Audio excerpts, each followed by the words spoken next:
এবার আমরা জফলা নিয়মে আসবো। জফলা দেখার আগে তোমরা অবশ্যই বফলা এবং মফলা দেখবা। বফলা মফলার বানানের নিয়ম দেখলে জফলা পারবা, অর্থাৎ বফলা পারলে তুমি মফলা জফলা সবই পারবা, প্রায় একই নিয়ম।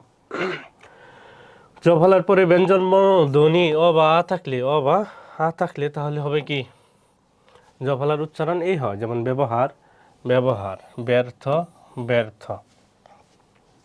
এরপর শব্দের মধ্যে বা শেষে জফলা থাকলে সে বর্ণের উচ্চারণ দ্বিতীয় হয়, যেমন কি অবশ্য। এখানে বানান ভুল আছে, অবশ্য হইব কি অবশ্য, কল্যাণ কল্যাণ, কন্যা কন্যা, এই দুটি আসে বেশি। হ্যাঁ,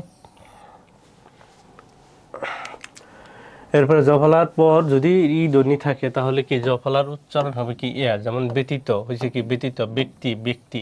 অনেকে ব্যক্তি বানান কিন্তু এইভাবে লেখে। হ্যাঁ, ব্যক্তি এইভাবে লেখে, ব্যর্থ এইভাবে লেখে, এগুলো কিন্তু বানান ভুল। এখানে কখনো কি আকার হবে না, মানে বানান ভুল, কখনো কি আকার হবে না। হ্যাঁ, শুদ্ধ বানান হবে কি ব্যর্থ, আবার ব্যক্তি হবে। হ্যাঁ, শব্দের প্রথমে জফলা, এরপর কি রস্যু বা দুর্গ বা এই সব তাহলে জফলার উচ্চারণ হয় না, যেমন ধুতি।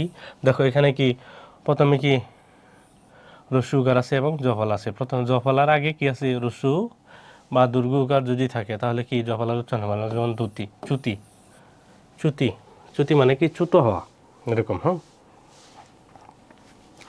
এরপর শব্দের মধ্যে বা শেষে জফলা যুক্ত হলে তার উচ্চারণ অনেকটা উকারান্ত হয়, যেমন সত্য, সিদ্ধ শেষে আছে কি জফলা, এর জন্য হচ্ছে কি সত্য।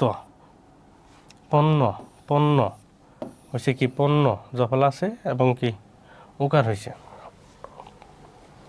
হ বর্ণের উচ্চারণ কি হয়, জ জ জ জ হয়, যেমন কি সহ্য, সহ্য।